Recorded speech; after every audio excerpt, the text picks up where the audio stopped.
जिन्दगीमा कहिले पनि नघटेको घटना घट्छ अनि आज चाहिँ हाम्रो घरमा पनि त्यही घटेको छ। अनि म चाहिँ काठमाडौँबाट इटरी जाँदैछु किनभने मेरो हजुरआमा चाहिँ बित्नु भएको थियो अनि आज चाहिँ 10 दिन भयो।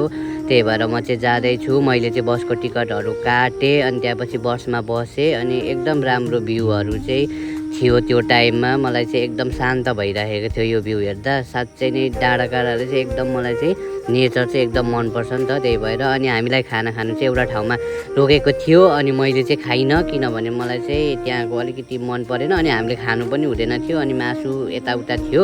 त्यही भएर पनि मैले खाइनँ। अनि अर्को दिन चाहिँ बिहान भइसकेको थियो अनि मैले चाहिँ त्यो चिया खाएँ अनि एउटा राम्रो पप्पी पनि त्यो बसमा चाहिँ ल्याउनु भएको थियो अनि हामी सबैजनाले खेलायौँ अनि कस्तो राम्रो थियो त्यो पप्पी चाहिँ। अनि म चाहिँ घर पनि पुगेँ अनि त्यहाँ चाहिँ कामहरू पनि हुँदै थियो, सबैजना त्यहीँ हुनुहुन्थ्यो अनि म चाहिँ त्यहाँ देखेर अलिकति भावुक पनि भएँ किन भन्दा अब त्यस्तै हुन्छ नि त घरमा। अनि मैले चाहिँ मेरो कपाल पनि काटेँ अनि त्यसपछि यहाँ चाहिँ सबैजनाले मिलेर चाहिँ बाहिरबाट आउनुहुनेहरूलाई खानाहरू खुवाउनु हुन्छ अनि त्यही खानाहरू खुवाउनुको लागि चाहिँ रेडी गर्नु हुँदै थियो। यो चाहिँ खाना थियो अनि त्यो ठुलो कुकरमा चाहिँ भात थियो अनि मलाई चाहिँ चिया मन पर्थ्यो, चिया खाएँ। अनि हामी एकछिन तालतलैया गयौँ किनभने मलाई चाहिँ अलिकति शान्त हुनु थियो। त्यही भएर एकछिन तालतलैयाको ठाउँमा गयौँ अनि त्यहाँपछि हामी दाउरा लिनुको लागि चाहिँ माइजूको माइतमा चाहिँ गयौँ। अनि यो इटरीको घरहरू अनि यो मौसम चाहिँ मलाई छुट्टै किसिमको लाग्छ। मलाई मात्र लाग्छ कि तपाईँहरूलाई पनि लाग्छ